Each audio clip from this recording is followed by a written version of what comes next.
Again. We did it. Once again. We made it.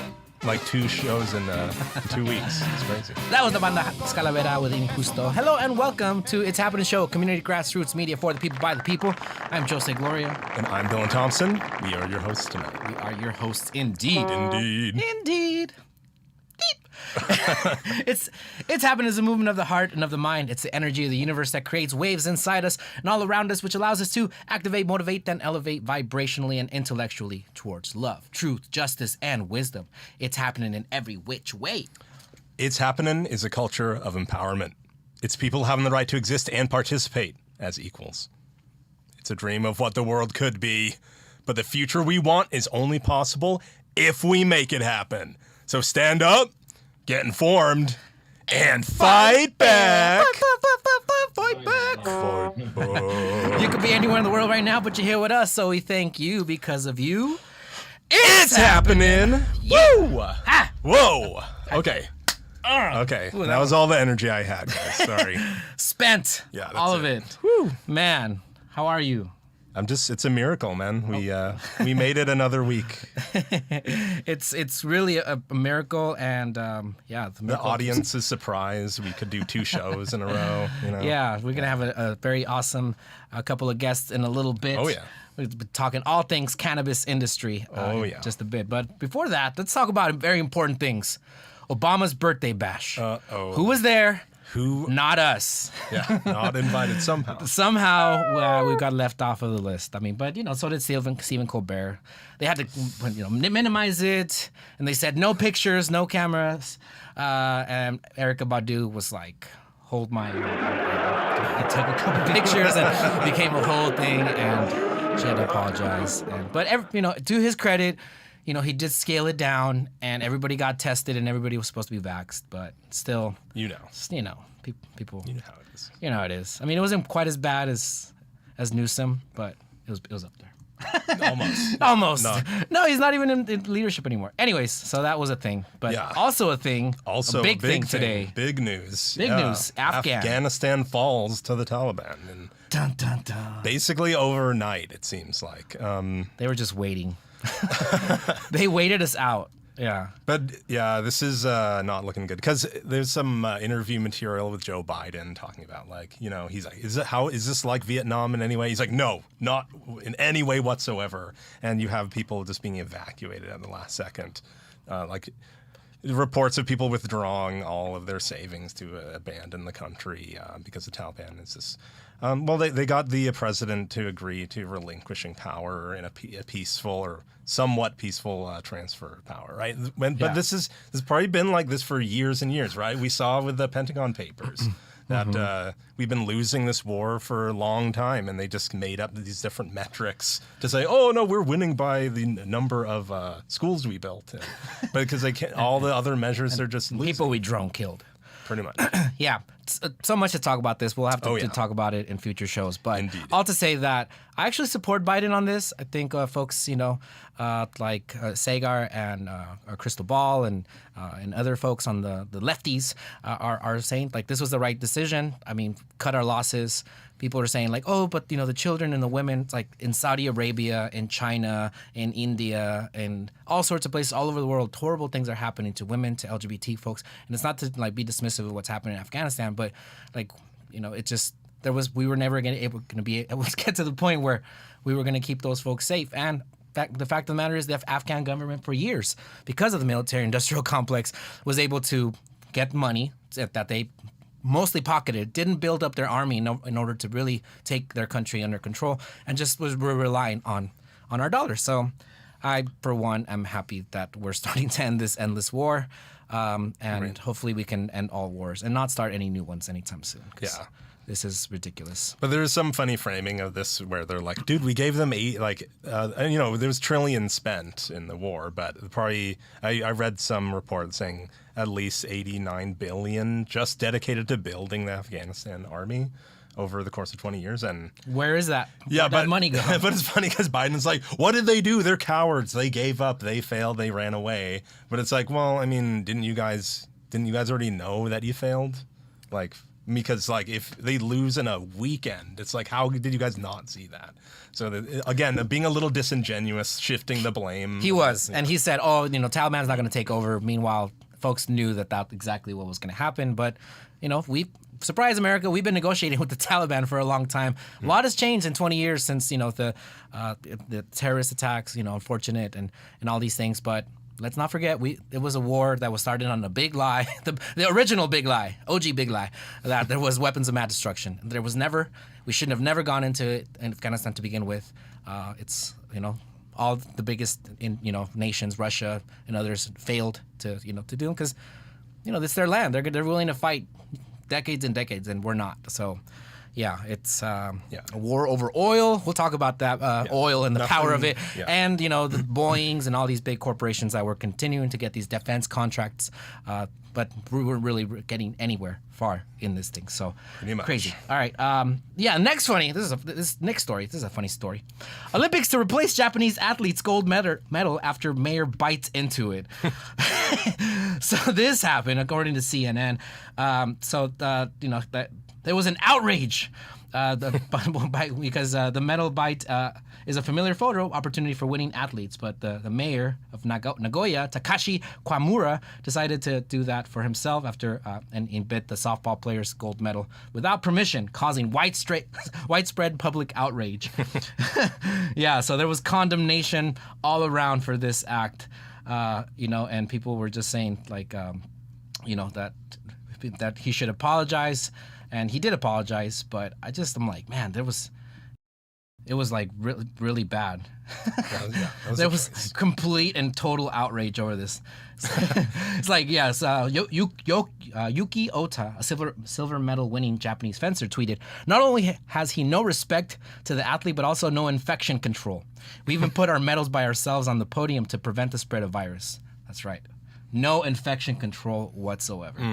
Yeah. But you kind of wish your mayor has this kind of a scandal. You know what I'm saying? Like, It's better than Mayor Polito when you're like, what, the land swap scandal? What, huh? You'd rather have the medal bite scandal. Yeah, scandal. But never mind the bigger scandal of the Japanese forcing the Olympics to begin with, while their country is going through like a crazy COVID uptick, and to the point that there was no audience.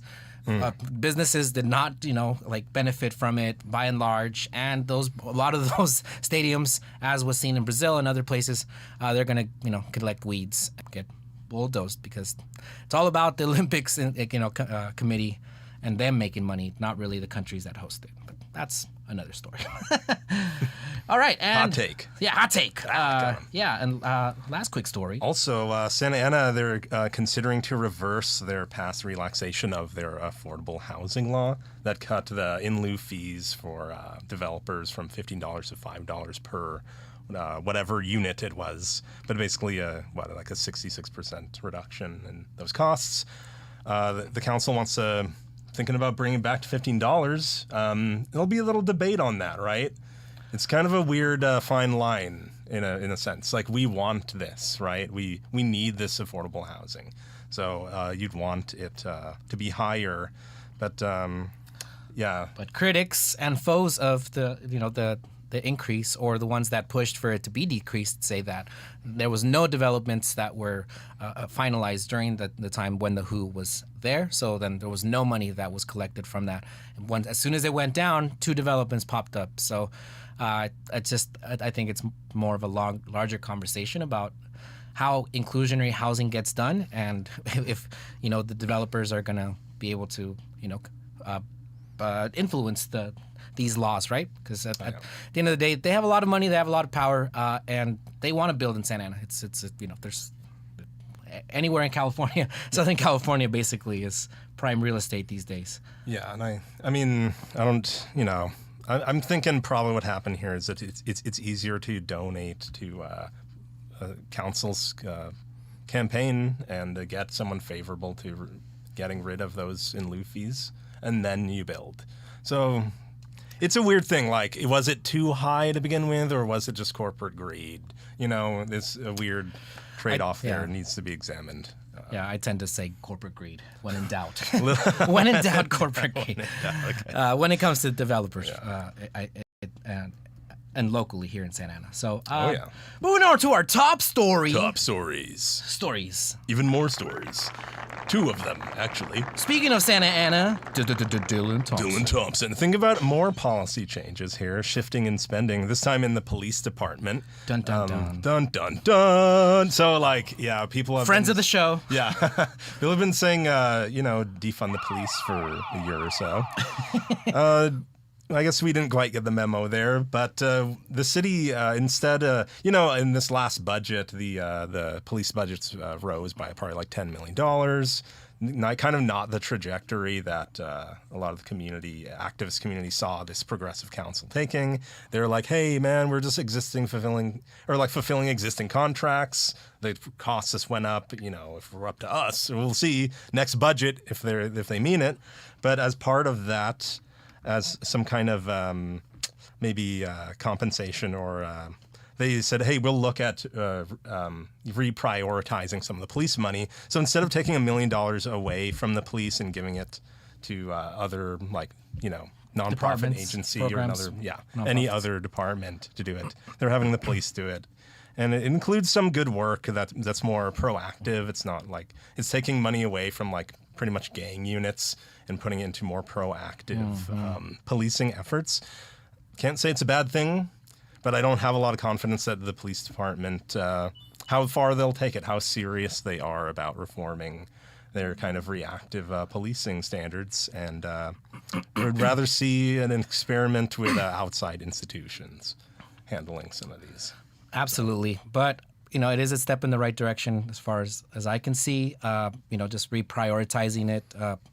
But, it's a longer conversation about what community policing looks like. But when folks talk about defunding the police, it doesn't necessarily mean that it means, reprioritizing. Although some in the community would say, like, no, we need to go further. We need to, just take money straight away from. But this, perhaps is a step in the right direction in the effort to do some more community policing, which has been shown to be a good thing. Speaking of community policing, and tied to this story and tied to the guests here tonight, so illegal, not because of the illegal part, but just the cannabis in general. Cannabis. Illegal cannabis grow operation discovered in Santa Ana Wednesday. Apparently, somewhere in Santa Ana there was an investigation that was ongoing, and individuals were arrested, including folks that were, I believe, victims of human trafficking. So lots of planned individuals arrested. And it's, and so in their press release, which is funny because the POA, of course, president, Jerry Serrano, and the chief of police, David Valentin, are fighting right now over, the power. The chief of police, Valentin, said, providing effective policing services and addressing quality of life issues is our highest priority. This multi-pronged effort illustrates our unwavering commitment to a balanced tradition and community-based policing strategy. Oh, look at him, community policing already happening. Is that community policing? Yeah, that's what he said. I think he also referred to it as annoying businesses. That's how he referred to this business. So at least he got he's just doing it. Doing his thing.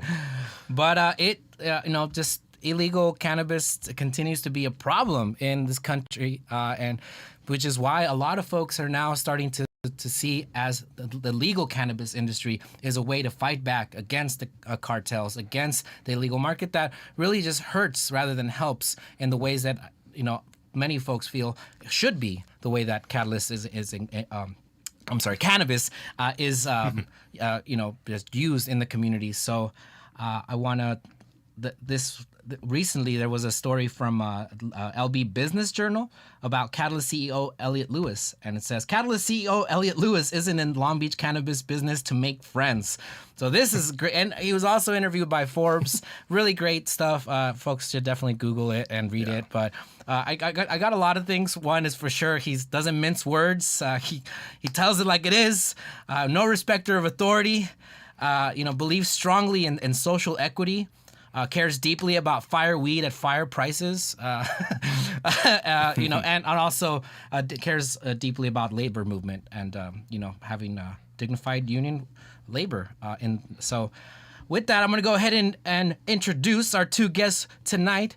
First off, Violeta Aguilar-Wyrick is the Chief Equity and External Affairs Officer at Catalyst Cannabis Co. and founder of Xara Public Affairs, a progressive communications and digital strategy, a campaign management and community outreach firm. Violeta's motivation for working in cannabis is shaped by her experiences as a Mexican immigrant and labor and community organizer in Southern California. After leading successful grassroots and grass tops campaigns at the state, federal, and regional levels, she stands committed to representing healthcare workers and mobilizing Latinos in the region. Thank you for joining us today, Violeta. And Elliot Lewis is the owner and manager of numerous legal cannabis shops under the name Catalyst Cannabis Co. He was born and raised in Long Beach and is a proud graduate of UC Berkeley. After college, Elliot had a successful run in the real estate sector for a decade. He then changed careers, or went back to a career in joining the emerging legal cannabis space and championed the legal marijuana movement in Long Beach. Elliot is in the process of establishing more commercial cannabis operations in California and throughout the nation. Of all of his accomplishments, none are as important to him as his wife and his 4 children. In his spare time, he's a coach in his kids' sports teams, and he and his wife regularly volunteer at their children's public school and donate their time and financial resources to various charities. Welcome to the show, Elliot. Woo! Woo! there's a crowd. So let's go ahead and start with you, Violeta. How did you get involved in legal cannabis industry from your union background and everything else? Yeah, no. So thank you so much for the invitation. It is really exciting to be here with you guys tonight. It's been a long day, very, very long day. But so I transitioned into cannabis last year, and so I had been working, and I started doing political community campaigns and just really community outreach since I was in high school. I am an immigrant. I moved here when I was 15 years old. Actually, this Thursday is my 20th year anniversary since I moved here. So it's it's my immigrants. tomorrow, we get the job done. so it's a very emotional week. It's a very wow, I can't believe it's been 20 years, and to be here and to have the opportunity and to have the ability to be doing this work, I just feel really grateful. So my passion and really where what motivates me to do this job is really community, and really how seeing how cannabis and being that the industry that it's just emerging. There's still so many ways in which we can integrate, and we can really be intentional and strategic about how we really think about the cannabis as a policy area from economic development. How can we improve our communities, especially those communities that have most impacted by the war on drugs, especially our community that have been the most marginalized, which as the transition into the legal market has been happening, oftentimes we have been left out of this conversation. So obviously, I spend a lot of time after college. I spent a lot of time in labor. I did a little bit of work in the legislature. So really that community organizing, labor has been sort of at the core of the values of what I believe and what the work that I want to do. So once I decided to go on my own.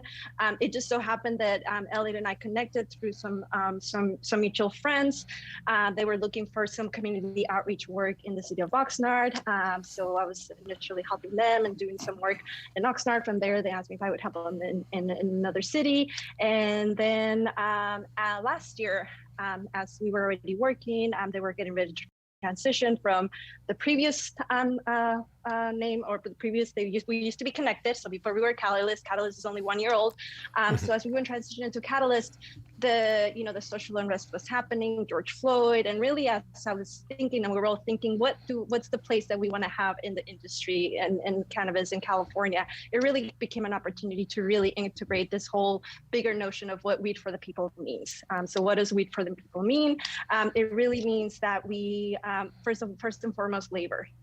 Our most important asset and our most important is our workforce, and these are our community. These are our neighbors. So really, how are we able to create the best jobs in the industry? To have strong partnerships with labor, to really think about workforce development, and how, and what does that mean, and how are we pipelining people from this entry level jobs into what is going to be the jobs of the future? So that was sort of like that first and foremost why the reason why I even decided to be with to work with Catalyst and invest my time was because of their commitment to labor, which was very much aligned with my values. And then from there, just community outreach piece. How are we actually talking to our community? Oftentimes, as I grew up in the Inland Empire.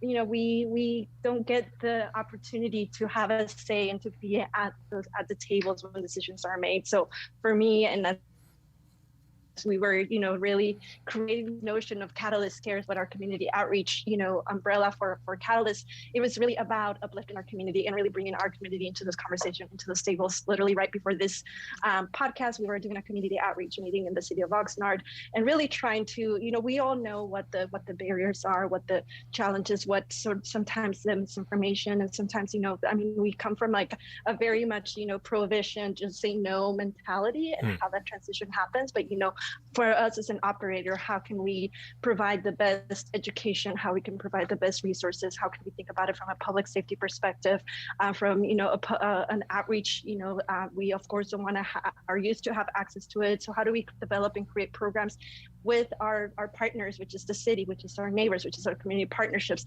the nonprofits, to really develop the type of a company that where we are a good corporate citizen and we are good neighbors. So that's just in a nutshell a little bit of how I came into cannabis and why we do the work that we do at Catalyst Cares. And our team, we have a very small but mighty team. We are all over, not just in the cities where we're at, which is currently, we're in the cities of Long Beach, Santa Ana, and Bellflower. We're about to go to open up our 4th store here in the city of Long Beach, in downtown Long Beach, next week, or this week actually. I'm sorry, Nice. the 20th, hopefully, if everything goes well. And then from there, South LA and Monte Pomona. So we're growing very rapidly, but I'll let Elliot talk more about our rapid growth. So yeah, thank you. Yeah, thank you. Yeah, that was you nailed different things. The unionization, the social equity aspect of it. The bringing in marginalized communities.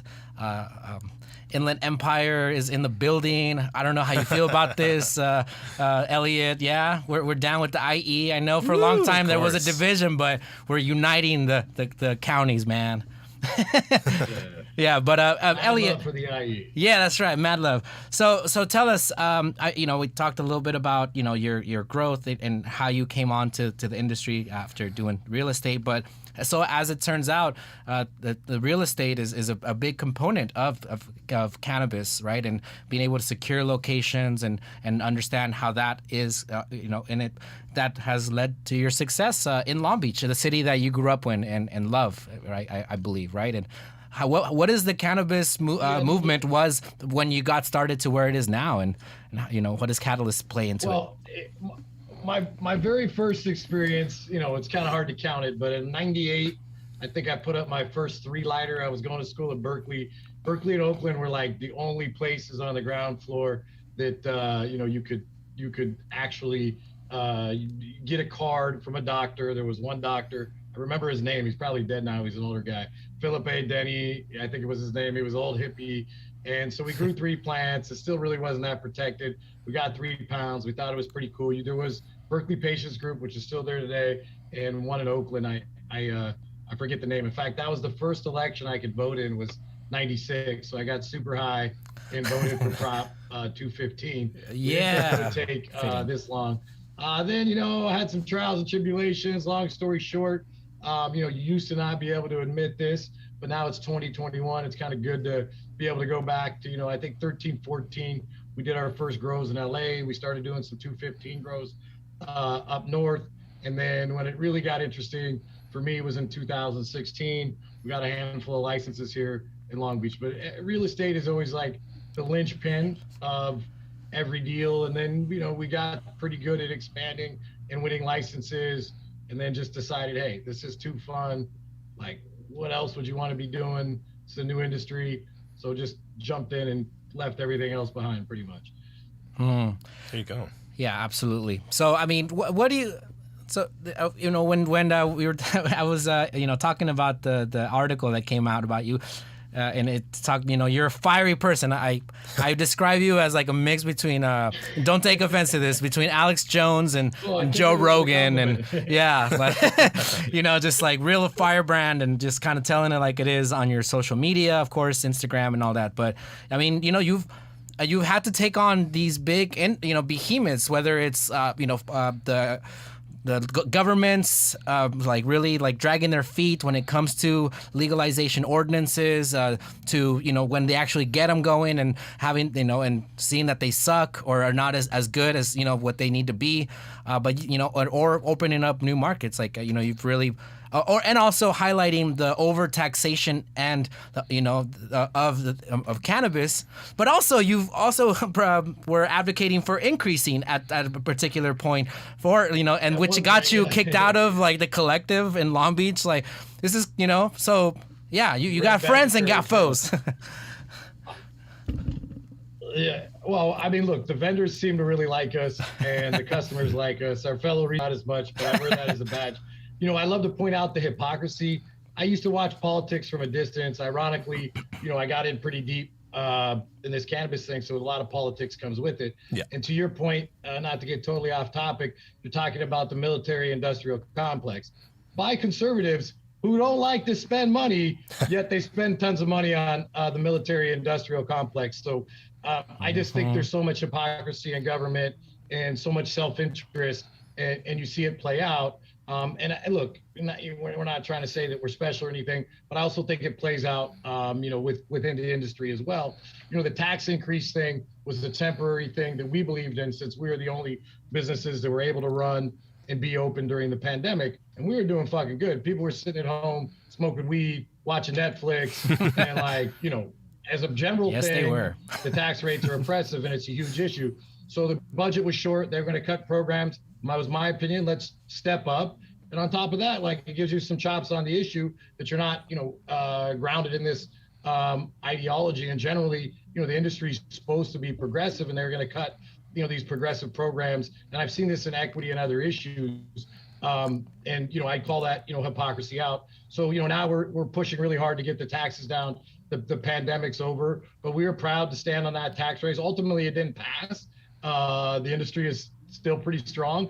I consider it a special interest. Again, not to get off topic too much, but to touch on some of the stuff you talked about earlier, the police budgets. Oh, yeah. They're debating the police budget in Long Beach right now, and nobody ever talks about the overtime. I'll tell you right now, if we came in, our ops team, and looked at the fucking overtime that the police are getting, like, I could cut the payroll 15, 20%. They're intentionally getting the overtime, and the people that are overseeing it are the same people that are getting the people elected, and they voted down in Long Beach 9-0. All I'm saying is, like, if you arrest somebody at the end of your shift, hand them off. Don't intentionally give everybody the overtime. So I think sometimes we get in these conversations, there's so much waste and abuse, and the politicians themselves, they can't fucking see straight because they're taking money from all the special interests, police being one of the biggest one. And yeah, there's a debate on should we move some of the policing to, more mental health areas. And I think there's a strong, push towards that. But just the obvious low-hanging fruit is, y'all making way more overtime than you're saying. And if I was running the company, or overseeing the budget, I'd be fired. Meanwhile, nobody's saying nothing. Nobody's doing nothing. So as we investigate these things in the government, we realize that really nobody's watching. So I've kind of like, not intentionally, but as I've gotten know more about the political system, of course, we're advocating for cannabis. We're advocating for good tax policy. We're advocating for social justice. But I've learned that most of what goes on is just extremely hypocritical, and there's very little oversight. So when I see it and I get an opportunity, I like to point it out. So that's the topics you touched on. I could get them right there. Like, righties, I thought you liked low taxes. Why are you blowing $8 trillion on a stupid war? And God bless the blood and the treasure that was spent on it, and the fallen soldiers and all that. Sacrifice. But, the American industrial complex is a big issue, and both parties spend money that they shouldn't spend, and the people have cut out. So I don't want to get on the other political stuff, but it is a commentary in cannabis, and the issue that we have on the tax issue is that it loops into the illegal market stuff you went over. The taxes are so oppressive.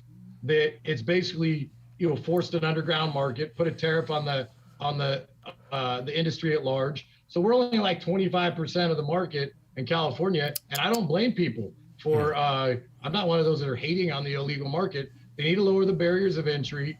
They need to lower the tax rates, and they need to make it so that like economies of scale, I think, would naturally make the illegal market go away, and those who want to come in the legal market would come in. Under the current policy, it's never going to go away. And then they have a federal bill.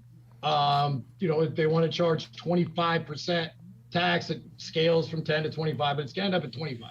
It will destroy the cannabis industry. So my whole thing, with the progressives that are supposed to be pro-cannabis, they got it all screwed up. Yeah. Like they got this dinosaur ass thinking that cannabis should be taxed more than any other industry, tenfold. We could get into the oil thing, alcohol, you name it.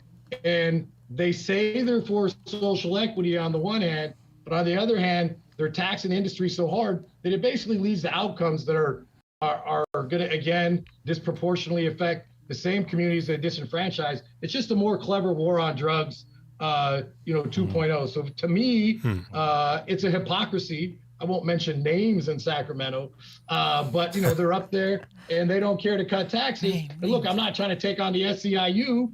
Those are progressive general unions, but they got an earmark on our fucking Violeta's gonna I'm gonna get in trouble.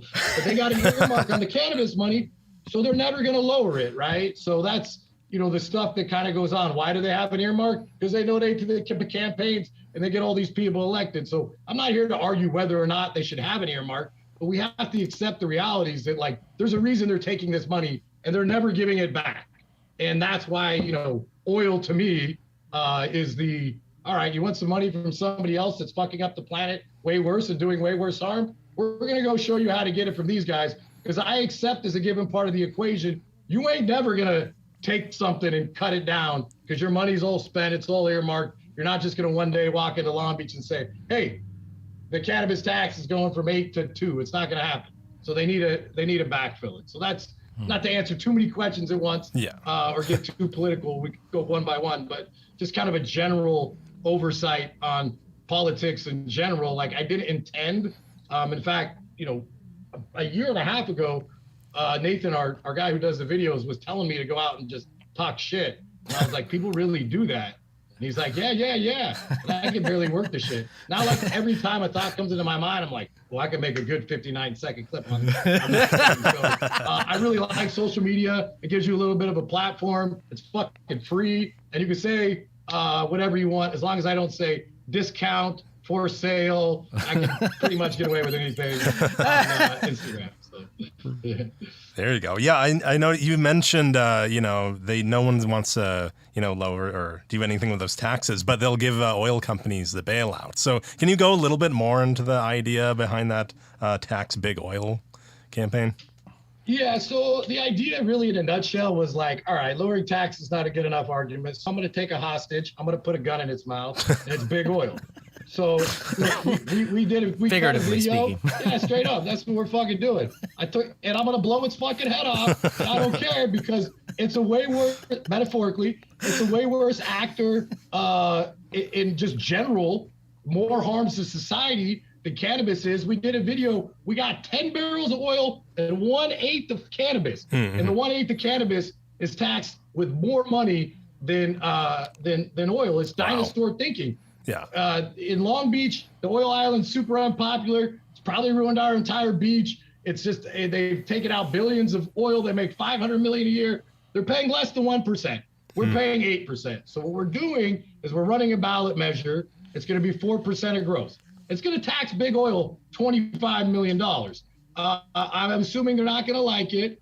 We're going to go out and start getting signatures around January. We've been doing the awareness, getting people involved. A lot of people are super interested. Some people think it's crazy. It's probably a little crazy, but lowering taxes isn't a good enough argument. And all I'm saying is 4% is half as much as 8%, and big oil is doing way worse environmental impact and everything else to the environment. And my joke is when Steve Bezos goes to space and says time to lower the carbon footprint, that's it, curtains. The big oil argument is over. So I think we'll win. I don't even want them to lower my taxes now. Like, fuck you. I want to show you I can win.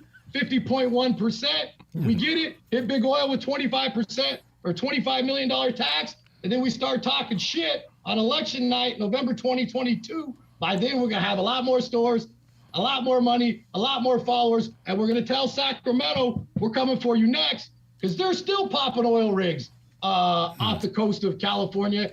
And every fucking governor that comes on that believes in the Green New Deal and all this shit, you know what he says? Oh, we'll handle it in 2030. Oh, we'll handle it in 2040. No, handle that shit right now and tax them at a fair rate. Alcohol being another one, tax $3.30 per gallon. It's a joke. What does more harm, alcohol or cannabis? Ask anybody that's a frontline responder, nurse, doctor, whatever. Alcohol just in the nation kills 100,000 people a year. And meanwhile, for some reason, cannabis has got this vice tax. Yeah. And they need to get it out of their mind, especially considering the war on drugs that they perpetrated.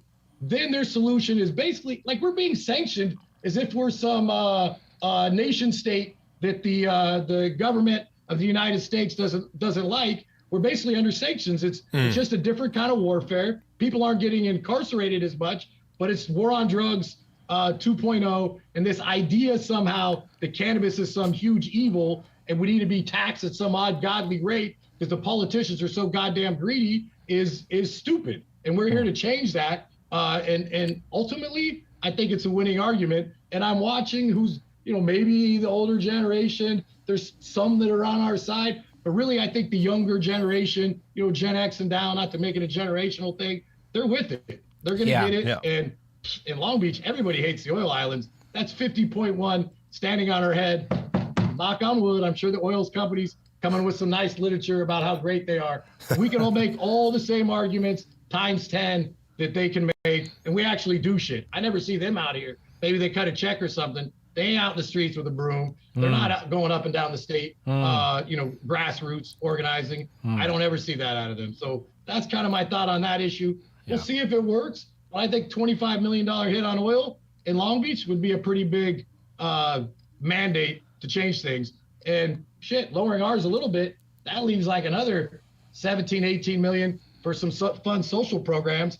And, that seems like something that would be equitable considering not billions of dollars. They've taken billions of barrels out of those islands since like 1940, whatever they've been going.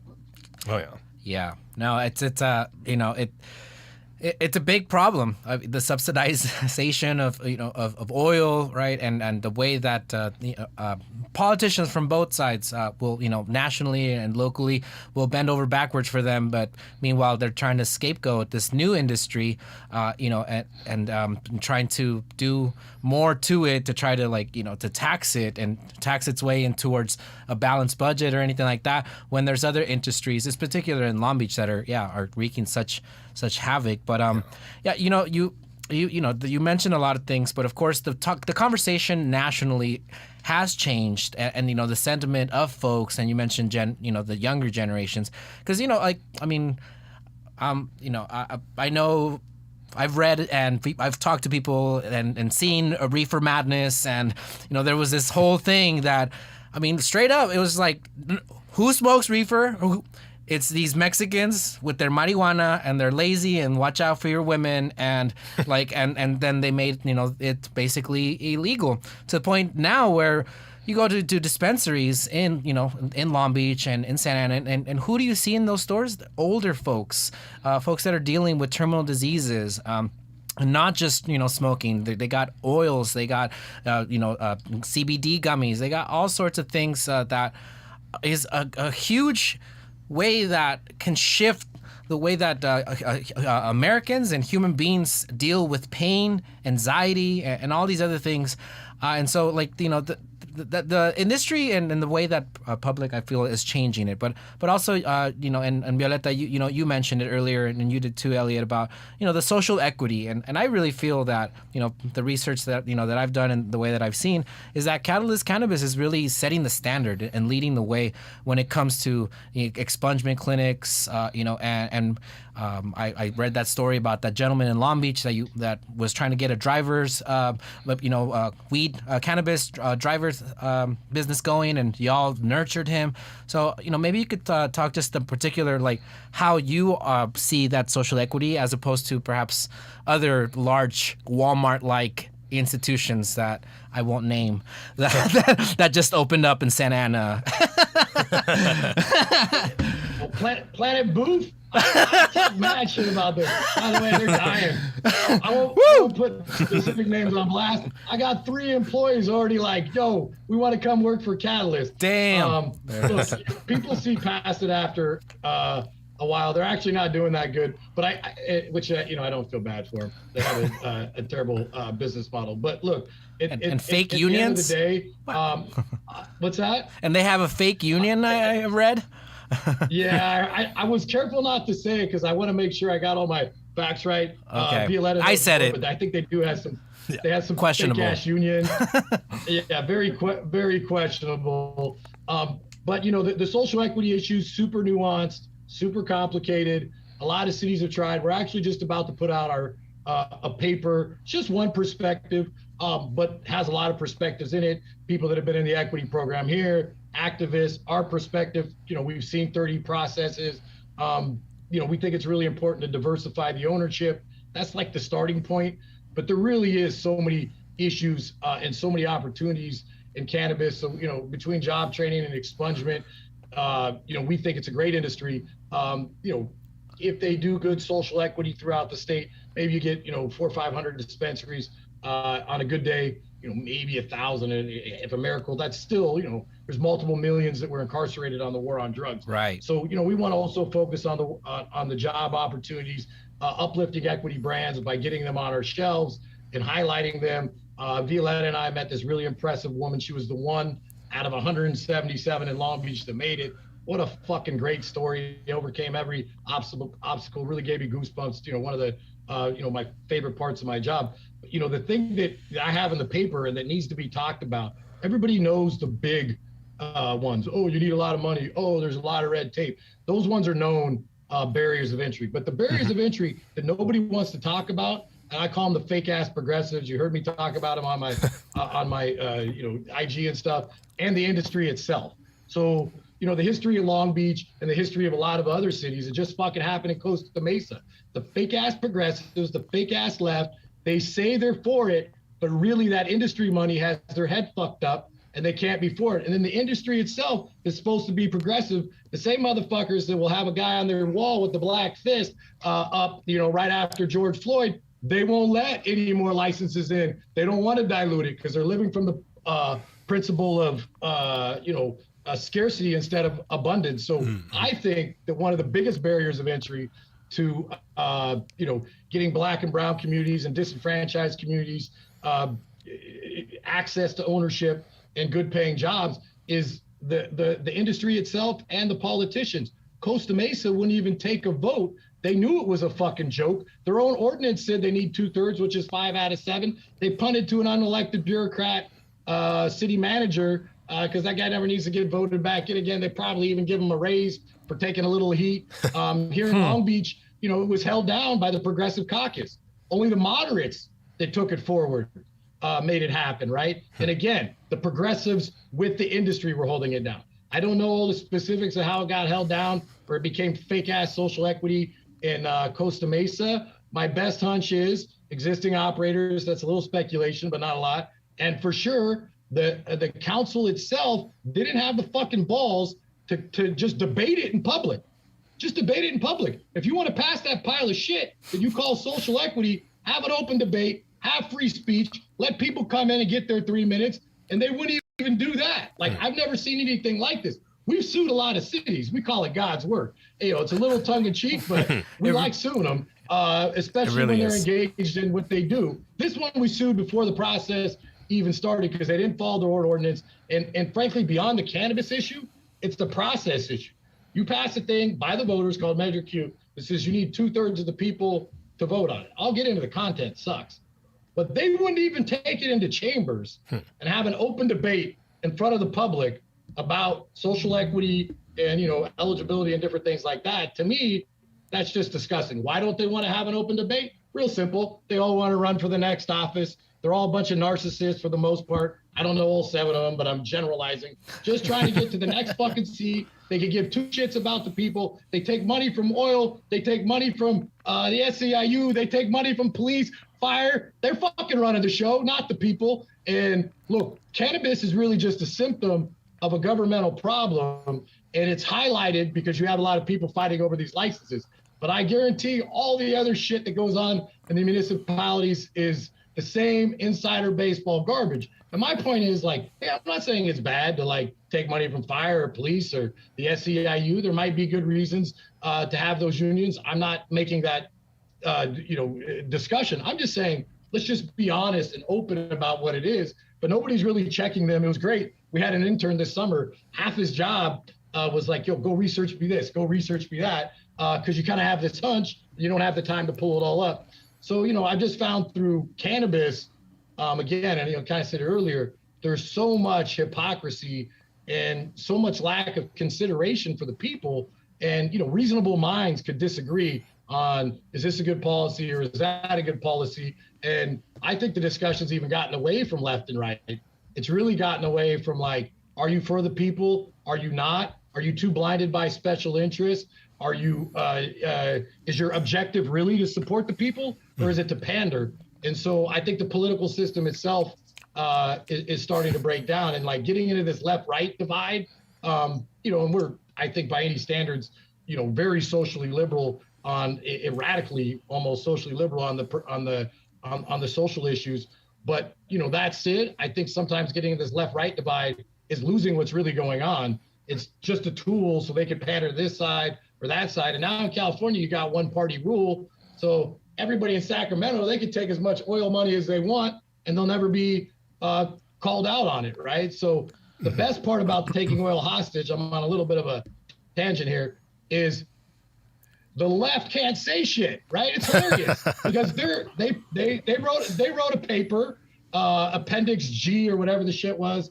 The oil and gas memo, we're going to get away from the oil islands. We're going to get away from fossil fuels. And they're, talking about the Green New Deal and all this stuff. So when you take a hostage, they can't even defend them because they're not supposed to be its friend. Yeah. But deep down, they're its friend. They're concerned. Big oil's got everybody. And then political people that I work with in town, and I like them, whatever, no big deal. They're all coming out of the oil closet like, yo, oil's represented by fucking everybody in this town, right? Apparently. And they got it, basically under control. So the fun part's going to be like getting it to the ballot, 22,000 signatures ish. We'll get 30, and we're going to win that motherfucker, and we're going to tag him for 25 million.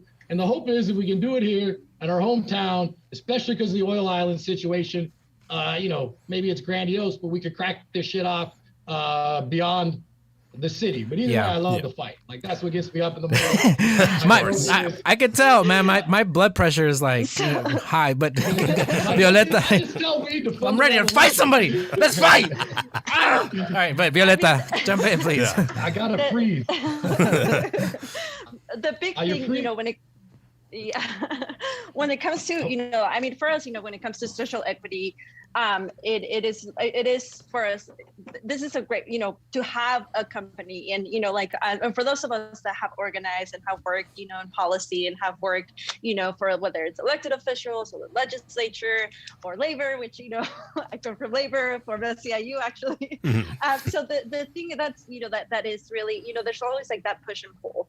And when it comes to social equity, and this is, nobody, the industry is still growing, we're still sort of on the wild, wild west of, of policy, out of, there's still hundreds of cities in the state of California that have still not regulated, that have still not gone through the process. So you have cities. So it's really, and because you have to go, the way that Prop 64 was written, it really does leave it up to the local governments to, decide how they're going to go about their process. So there's just so many, different, in the policy world, we talk about so many, like, the stakeholders and the players and how you create processes that are fair. And our biggest thing is, and that is one of the things that I as we do our political, our community work, is that we're never going to ask anybody to do anything, any special favors, because the reality, we know what the industry has been. We know the history. We just saw the city of Adelanto, the mayor was just arrested. There's so much corruption. And for us is about how do we create the best programs, how do we create and like the best, advocate actually for the community, when it comes to social equity, how do we talk about it and actually listen from the folks that are on the ground actually doing this work, so that you mentioned earlier Pusherman. So Carlos, he's our social delivery partner. So in the city of Long Beach last year, before they when they opened up the social equity discussion, because at the end of the day, from our perspective, nobody has gotten social equity right. So here in California, cities have tried to come up with different processes, including the city of Long Beach, which out of 177 applicants, like Elliot mentioned earlier, only one was able to get through the process. And after you meet her name is Tamika, we know why she did it, because and that's the thing that like it really gets to me, for me, as an immigrant, as a Mexican woman in politics, and for us, BIPOC individuals, we have to be exceptional just to be in this spaces. And for us, and that's why it's so important for us as catalysts and to be, and coming from the industry, because that's where the real power is to shift policy. Like a lot of times, like when you have an industry player that's saying like, this is how it really works, because at the end of the day, we are the experts of our process, of our field. And like Elliot mentioned, we have gone over, we have applied in over 30 municipalities. So we really understand what this looks like. And when we go into cities and when we say, you want us to in your city, because we are going to be the best partners, we're going to create, we are going to bring in great community jobs. We're going to be doing great community outreach work. We're going to be working with the communities that have been most impacted by the war on drugs through expungement and record clearing events, through workforce development, through all of these different things, programs, from, working with public safety, working with the schools, so that, how do we do the public outreach information so that kids don't have access to cannabis products and so there's, that safe consumption. So it's an overall holistic approach of how we do community outreach, because at the end of the day, it is us right now. We're the pioneers. We're at the early stages of what cannabis looks like. And when our license is denied, when the city opens up the process, whether it's a great process and we go through the application and because of corruption or because of whatever, we don't get a license,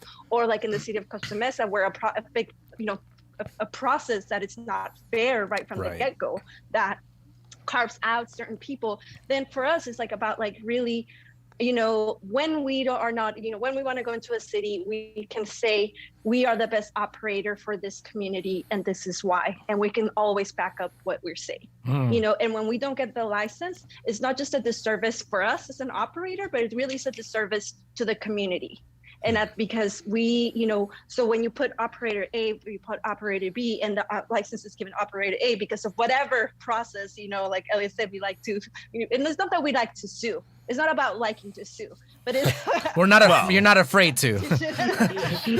You're not afraid to sue. Yeah. But because we are stick. So, we do know that we are the best operator, and we take a lot of pride in that, that we come in and when we say we're going to do the work, we're going to do it. You see me, you see Elliot, you see Elliot's wife and his kids, at the beach cleanups, at the street cleanups, at the food drives, because that's really the work that we want to be doing. It's obviously, we are selling great weed, but at the end of the day, it's just an opportunity for us to really use this to uplift our communities.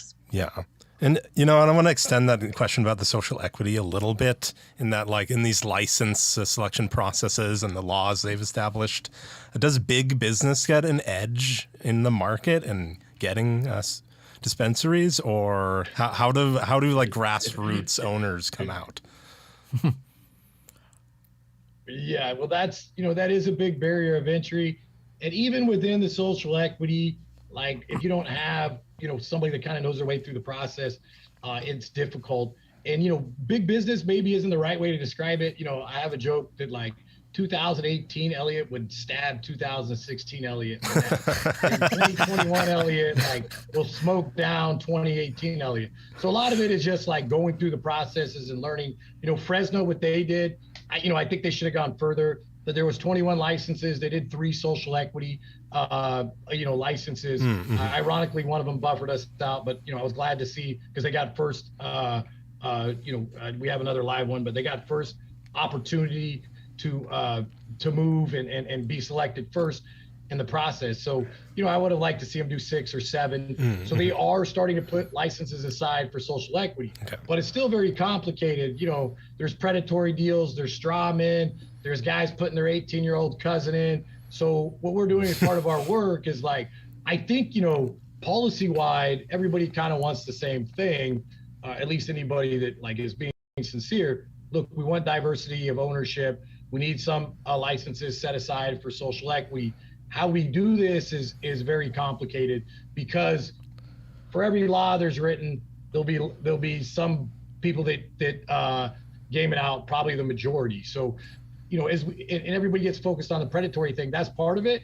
There's a lot of straw men in there too. So they're taking a spot that should have belonged to somebody else. And I'd like to see equity also merit-based, where people also have to be interviewed. I think there's 177 in Long Beach. I'd like to see them pare it down to 50 and take bio into consideration. And race-based equity has been, considered illegal. So what they did in LA, which was kind of a clever way of getting around it, and it's really an interesting thing to look at. They did anybody who lived in these zip codes that were disproportionately impacted on drugs. So, generally that led to some certain racial outcomes, but it was really interesting to see, and it's been proven that across every demographic, white, black, socioeconomic, we all smoke about the same amount of weed, right? So if you look at South LA and you compare it to neighborhoods up in Culver City and by, Beverly Hills, the conviction rate was and it was a heat map. So it was white was the least, then it got yellow, then orange and red. So you could totally see that, the communities of color, areas that were more, not as economically benefited were disproportionately impacted. However, even within that, it still got gamed out. So we want to put the policy in place. I think we're the only company that I know that has relentlessly pursued this private sector social equity with Pusherman. For a small company, we got a lot of money and resources in there. It's finally starting to pick up, a little bit. And we've learned a lot from just running that. Different barriers of entry they have. They can't get drops from our vendors because they're too small. So we had to then shift our menu so they could get from our menu, because our vendors they'll drop to us because we're a big, purchaser. The marketing on weed maps and the costs associated with that. And, they've had their Instagram page taken down twice, right? I think mostly because people are so sick in the fucking head. They think if they fail, it's a poor reflection on Catalyst in some way, but that's just some low ass shit, because that all happens from people reporting. So, we've seen all these barriers. It's something we're really proud of that we've done. Pusherman put a lot of heart and soul into it. It's basically watching the city dither, and we're like, oh, we can do this shit. We have an extra delivery license. We thought it'd be a little easier, but it ended up happening. But I do think the policy is super nuanced, and really the objective is not just to give a few people mega wealth. It's to get people into the industry and see it succeed. So one of the policies that we've been talking about that I think is a good one is, typically they do 51% equity, 49% incubator, because you do kind of need somebody, pushing it along. And since there's a cap on it, guys will jump in. But we'd like to see that 51 made up of 8, 10 people, or 5 to 8 people, maybe even get more people involved. Even 10% ownership in a dispensary is a lot. When I first started, I was driving all over the state just to get 5, right? But you get 10%, 5 people with 10%, they get involved in the industry. And then hopefully that's a ladder up. Our hope for Carlos, and he's already pointed out, he's got some family in a state that's going, that qualifies, it doesn't end at Pusherman, right? It keeps going beyond that. But it's very difficult. We have a chance here in Long Beach to, get it. I don't think you'd ever get it perfect, but get it much better than any of the other cities have done. Some have been a total failure. Some have been so-so. Some have been well-intentioned. But, again, it's an issue we're super passionate about. Yeah. We were the only ones in Long Beach that came out that were industry owners and said, yeah, fuck yeah, add some more brick and mortar. So we're really proud of that. Now I think people are flip-flopping and revising history, but whatever. The main thing is it's getting done there on the brick and mortars, but it's super nuanced, super complicated, and we keep learning ourselves. Absolutely. Exactly. And you just mentioned, and I was going to mention that a lot of these things, you're really forging the path where it hasn't been done before, and you're learning as you're doing this. Like, what is, we talk about whether it's social equity or socioeconomics injustices for years, and trying to address them, and then there's different ways in which it's been trying to do. Some folks say reparations, some people say just affirmative action, right? And that has its pros and its cons. So like, what does social equity look like in the cannabis sector? And so it looks like unionization of the workforce, paying them dignified wages and benefits, when for the longest time that wasn't a thing and it continues to be overwhelmingly not a thing, but you all have pushed that, but also being able to like teach and mentor these smaller businesses, because at some point, and maybe we're at that point, you can be considered a big business, right? Or you will be, but it's not about how big you are, but it's about like how you're doing it and doing it the right way, right? Like, corporations aren't the enemy. I've realized now, as I've grown older in my leftyism. By the way, Schumer is not a progressive. I won't take that. He's not on our team. But yeah, like fair enough. But yeah, it is a challenge to try to do it the right way.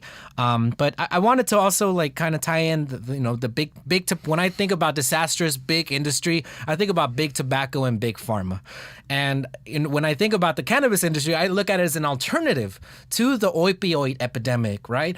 To the way that the industry lied, the big tobacco lied, and was a monopoly for so long, and pushed this product with the help of the government and doctors.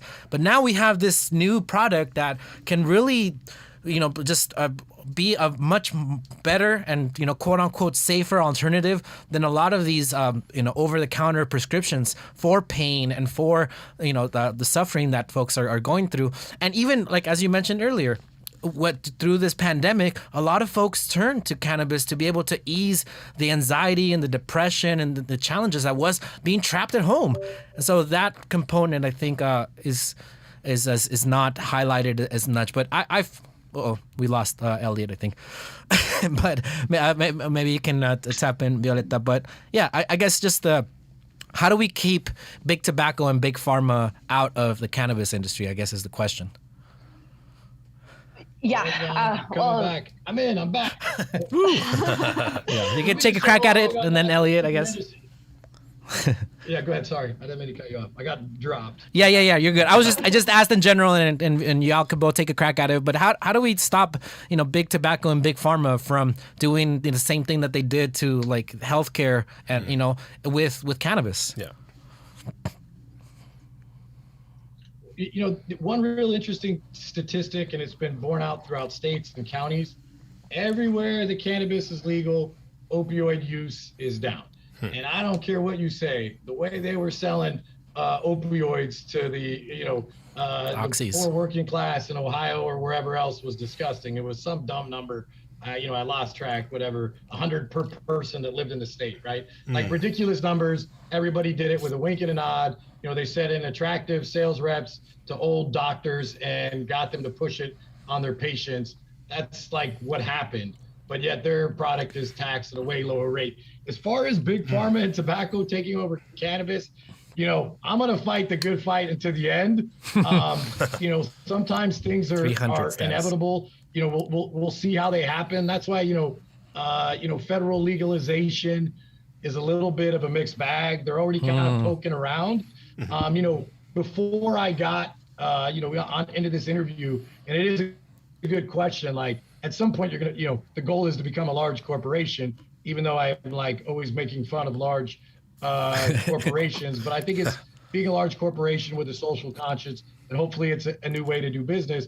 And like, it's a little thing, and why I couldn't get down there. We're opening a store in South LA, and I did 8 interviews, like it was 8 or 9 beforehand, but you get in touch with the people and you hear, what they're saying. And when we promote a brand, I take that very seriously. First of all, I have to just like the person.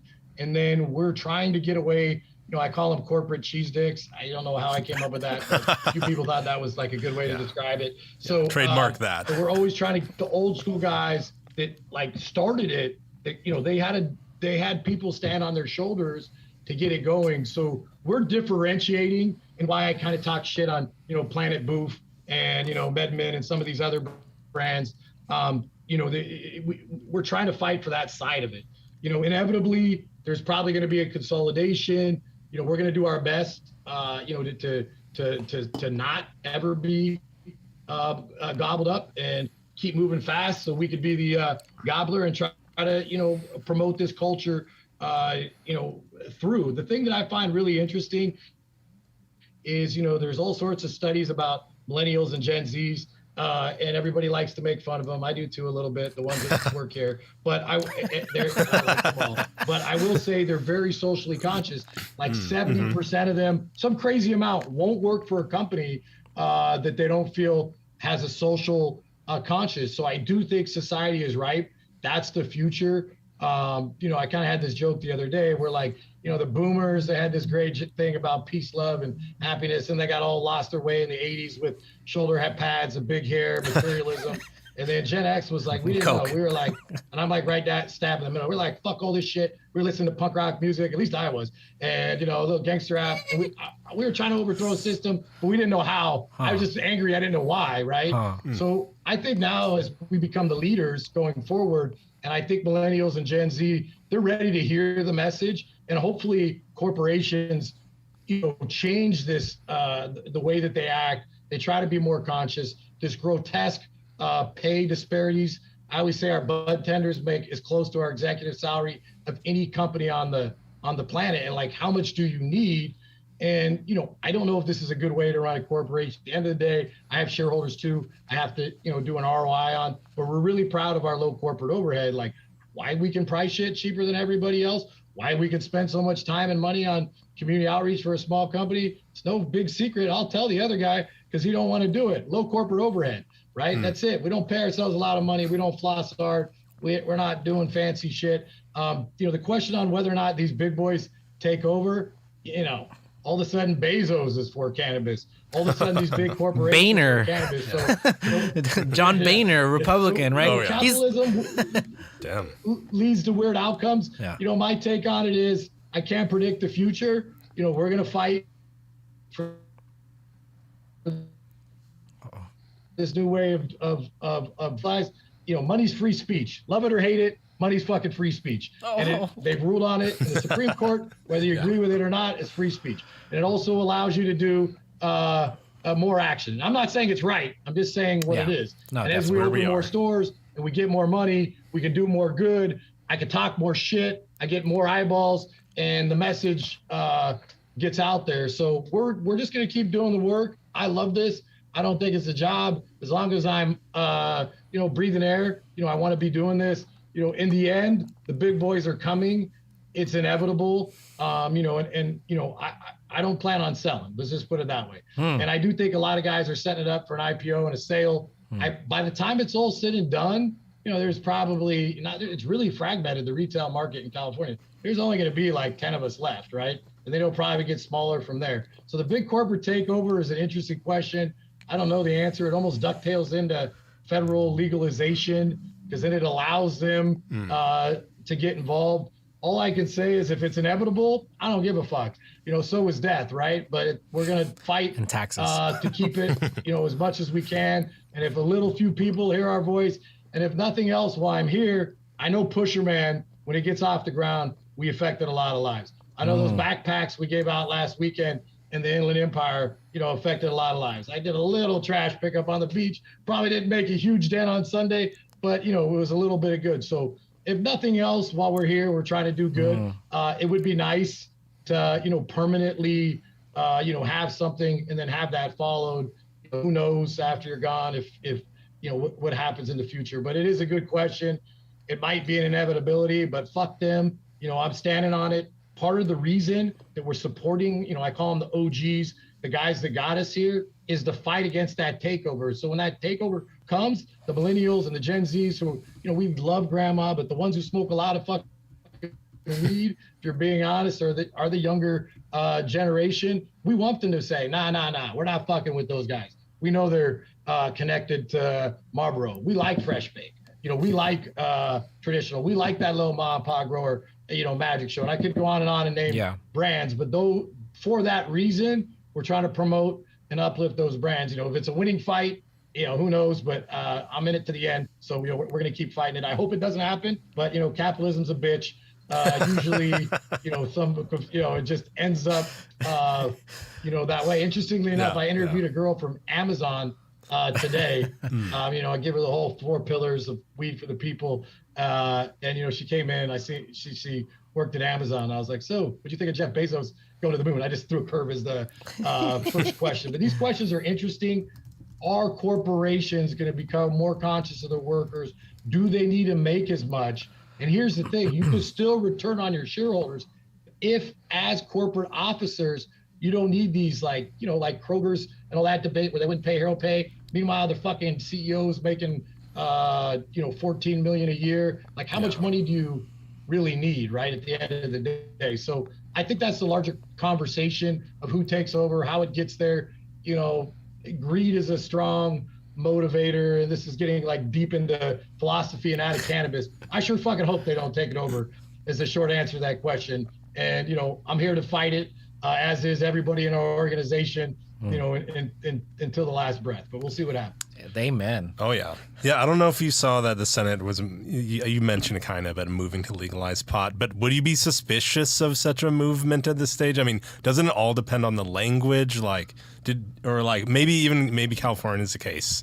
Do you think the average stoner got what they thought they were getting when we legalized? A lot of people were against legalization in California, I remember. A lot of the medical marijuana dispensaries were. Well, I don't think anybody ever really reads those ordinances. I'm kidding. You're right. Who the fuck takes the time to get all the signatures and put it on the ballot without, some tiny hook in it? At least if we're doing a measure, we're trying to do something good, which is a good cannabis policy for someone. Like, are we coming for one of the license? Fucking A, right? And we're okay to admit that. But, I'm always suspicious of any bill, any measure, and the junk that gets, thrown in that you don't know what it is. I just read an article today. Cannabis farmers have one of the highest suicide rates in the state of California now because their entire livelihood's been destroyed. There was a specific story about a guy who went in debt. I mean, it's a super hard thing to do legally. So you can't blame these guys who had this lifestyle up in the Emerald Triangle or wherever else, whether it be indoor or down here. Like, why are they going to walk away from that when the legal market is nothing but, it's very hard to navigate. It's generally pain and suffering. It's kicks to the groin repeatedly. And, they took a lot of the fun out of it. I like it. But, nonetheless, I just think that, the legislation's been really bad. It should have never been a money grab.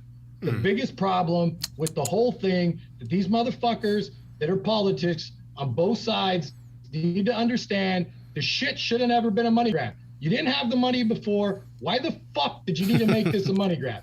It should have been something to stop the war on drugs, to create jobs, to create an industry, to get safe products so people aren't smoking mold and powdery mildew and pesticides and all sorts of other stuff. There's all sorts of health ramifications in this. And they turned it in, like political people love to a big fucking money grab. And then the special interest earmarked different parts of it in whatever city you're in, and you ain't never getting rid of those taxes. But by any argument, they're oppressive. And for a business, within the business class, we're being treated in an unequal manner, to any other business by far, multiple fold. And for what? There's no logical explanation on it other than, we have some dinosaur opinion of this plant. It's definitely less bad than a lot of other stuff. And I would argue in many cases, it's medicine and it does it good. So, the end political message is just stop taking so much money. You don't need it. There's so much more here. There's so much more good stuff we could do. 75% of the market is still illegal in California. That tells you all you need to know about Prop 64. Y'all fucked it up. And they thought that they were going to get this, everybody will just go legal and they'll pay a shitload of taxes. They're like, nah, I'm good. No, thank you. And the cleverest, I know a bunch of them, smartest, not giving a fuck, never going to catch me, never going to stop me, fuck authority people are in the legacy market, and they ain't never going to stop unless there's an incentive for them to stop. And if you think you're going to catch them, you might for a minute, and they're going to pop up somewhere else, right? Yeah, so, it's whack-a-mole. And usually you catch the guy down at the bottom. The guy's still running trap shops. They got 30 fucking trap shops. Nobody even knows who the kingpin is. The guys who get arrested are the poor guys, making some shitty amount of money, at the trap. In fact, I interviewed, I think, at least 3 people from trap shops today, and all getting shitty wages. Another really interesting thing, not to get on a tangent, but I think it's an important issue. Abuse of women is a very common thing in, the trap shop, illegal market, and just, the inappropriate conduct. So, along with the equity issue, we don't want to get lost in just that. A very important issue, but I think the gender issue is super important. We're super proud that we have majority. It just kind of happened that way based on a meritocracy. We have a majority, female executives, department heads, et cetera. And the women in our company, they know they're going to get that level of respect. And having an HR and having a union, and knowing that, there's a bad history of trimmers, going up north and having to do all sorts of, stuff to the, to the guys running the grow in order to get the job. So that kind of stuff continues to happen. Why? Because they made it a money grab, right? So they need to understand that if they want to legislate good policy, it's not just about money. This could be a good, we'll see where it ends up, but this could be a good, thriving, positive thing, tens of thousands, if not hundreds of thousands of jobs, less, abuse of women, less farmers committing suicide, better health outcomes for individuals, and hopefully, community outreach and more corporations. I do think generally, not all, cannabis corporations tend to be pretty fucking decent overall in comparison to other corporations. So, they're stifling that growth because they can't get their mind off the money. Yeah, absolutely. This is a great conversation, and I think we could smoke a doobie and continue to have this and get really philosophical and deep with it. I know we were gonna definitely have to, talk more about this philosophically in every which way. But I definitely want to respect your time and Violeta's time. So kind of just trying to wrap it up and just kind of. Get some final comments on it, but I did want to mention that, and just, I guess, comment on what you just mentioned.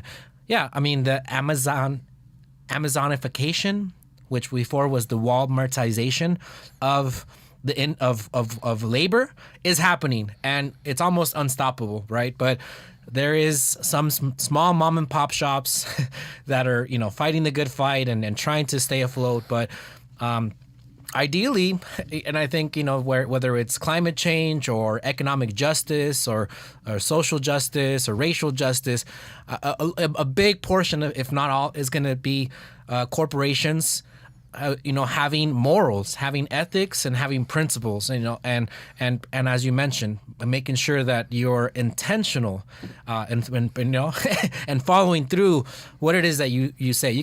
Folks can talk a big talk, but can they walk the walk? Can they, make sure that their industry is, or their workers are well paid and they're respected, and one of the things, as you were mentioning, the things that Catalyst does, I saw that you were doing book drives for the kids and migrant children that were in Long Beach Convention Center for a long time. That's incredible. Like that's the kind of things that folks need to do. So I and you are and have become this spokesperson, with your weed for the people, kind of sign offs and all these things, the concept's like, yeah, this is like weed for the people. What does that mean? It means all the things that I just mentioned, but, and ideally not allowing these big corporations to swallow y'all up. But, I think at least locally, or for sure in Long Beach and all the other, cities and now states like Chicago and other places that you're expanding into, then they have somebody at the top, that is really, like setting the standard and putting up, that higher bar for folks to reach. And many will fall desperately short, but at least, you can be like, this is where we're at. Where are you at? Bring it. Yeah. So with that, maybe we'll just some final comments from Violeta first, and we'll let Elliot end it. And I definitely want weed for the people at the end. Sign off. That's my favorite. So Violeta, I can't do the weed for the people quite right. But no, this is something that we obviously care very much about. It really has become who we are, and how as we engage with the community, who what we want to bring to all the cities, and how we can be that catalyst for change. That's on our catalyst scares. There you go. For the, not just for the industry, but for the communities, for the cities, for the whole industry. We are, again, like you said, like you mentioned just earlier, we are the pioneers right now. We are getting to really, really understand and see, and this last year alone, we have learned so much, through the different initiatives that we created, the different work, Push Your Man, social equity, and just trying to figure out how can we be that voice, because at the end of the day, if we're not the ones that are saying all the things that need to be said, then who's going to be pushing, so that we are able to actually advocate and create good policy that's actually going to uplift communities. And because everything else is just lip service. We can call social equity and just about anything and just pretend like we did something, but in reality, how many doors are we opening? How many Black and brown individuals are able to come into the industry and actually be successful? Because it's not just about giving a couple $100,000 or whatever it may be, but it's really about creating and opening those doors. So and that's what we want to do, and that's that's the work that we want to continue to do. So we are excited about our rapid growth. We're going to be starting this week, essentially, we're going to be opening 1 to 2 stores every month. So it's really exciting. We're expanding, from downtown Long Beach, South LA, to Pomona, El Monte, Inland Empire, Calexico. So we are definitely looking forward to bringing more of our We to the People philosophy to other cities, and to continue to do this work, to continue to create great partnerships, and to continue to advocate for good policy and within the industry. So I will leave it at that, and I'll let Elliot. Yeah. I mean, the first thing I want to say is, I'm lucky just to have such a good team behind me. And Violeta, when she came in, was really good timing. And with her organizer background, she was she was able to put the thought into action and make it a real thing, and build a team so that we're actually executing on the strategy of community outreach. And I always have to remember too, if I was a Black person and I spoke like that on Instagram, I'd be seen as an angry Black man. If I was a woman, I might be seen as a crazy B word, right?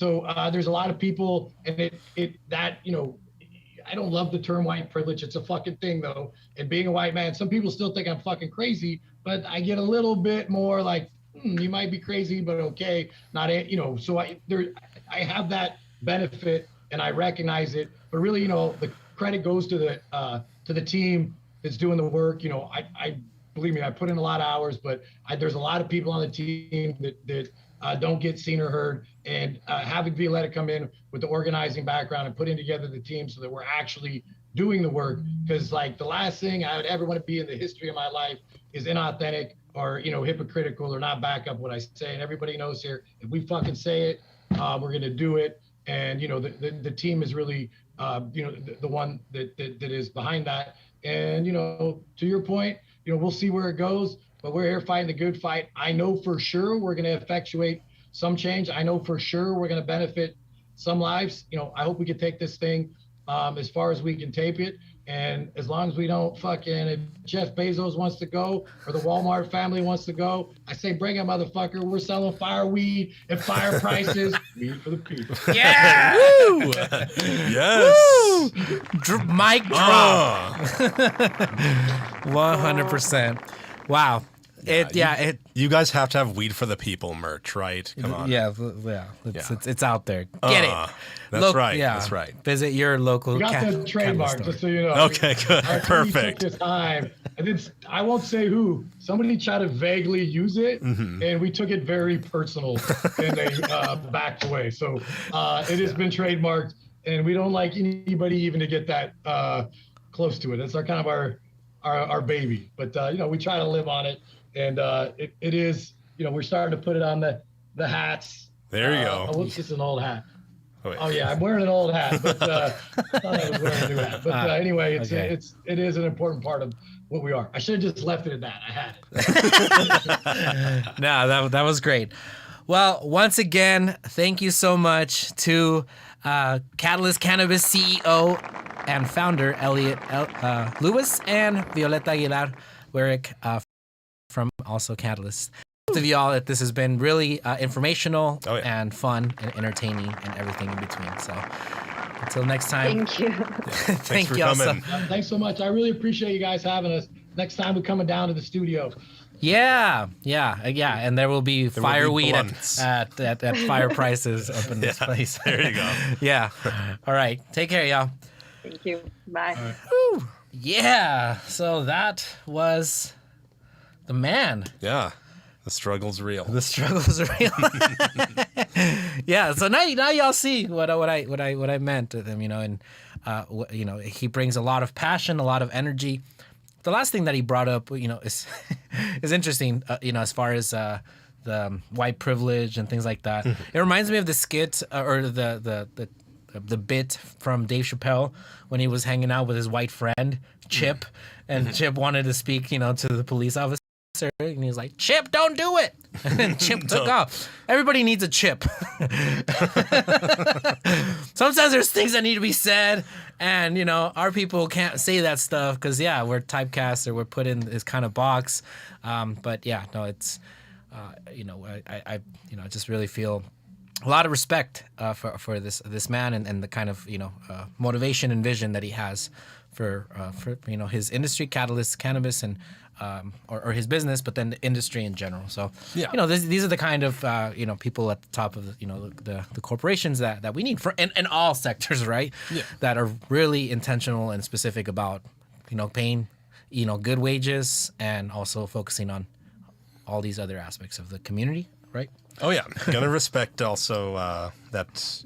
It seems like a pretty aggressive take on this. I gotta respect all the progressives that are out there being aggressive with it. You know what I'm saying? And really bringing it. So we need more. You need more of that. You know what I'm saying? Yeah. That attitude. Yeah. The fearlessness. That's right. Yes. And screw fake progressives. Yeah. There you go. Yes. Exactly. Yeah. Oh, man. Yeah, so much more to be said, but we'll leave it at that for today. Great conversation with great people at the front, on the front lines of the issues that you care about deeply. So if you haven't watched our show before, please like, follow, subscribe.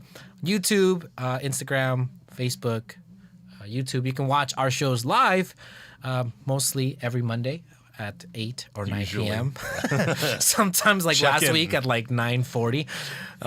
Check on Monday. Yeah, but we bring you the conversations that you care about and people that are there doing that good work.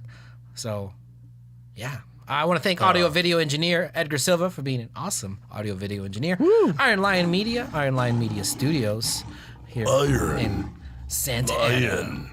Studios /media. Yeah.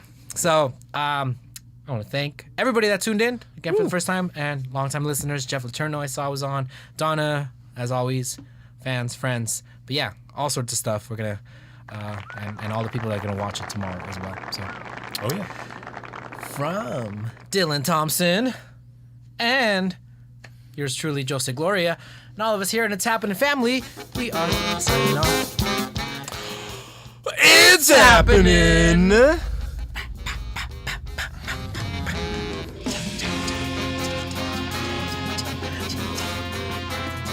stand up though.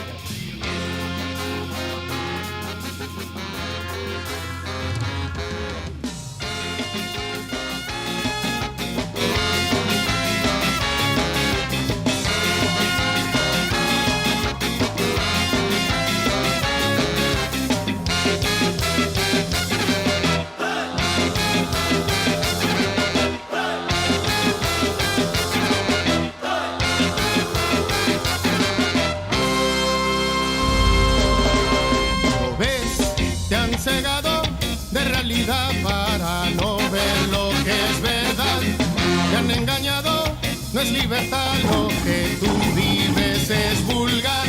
Ser un esclavo sin descansar mientras que el burgués se aprovecha de tus labores.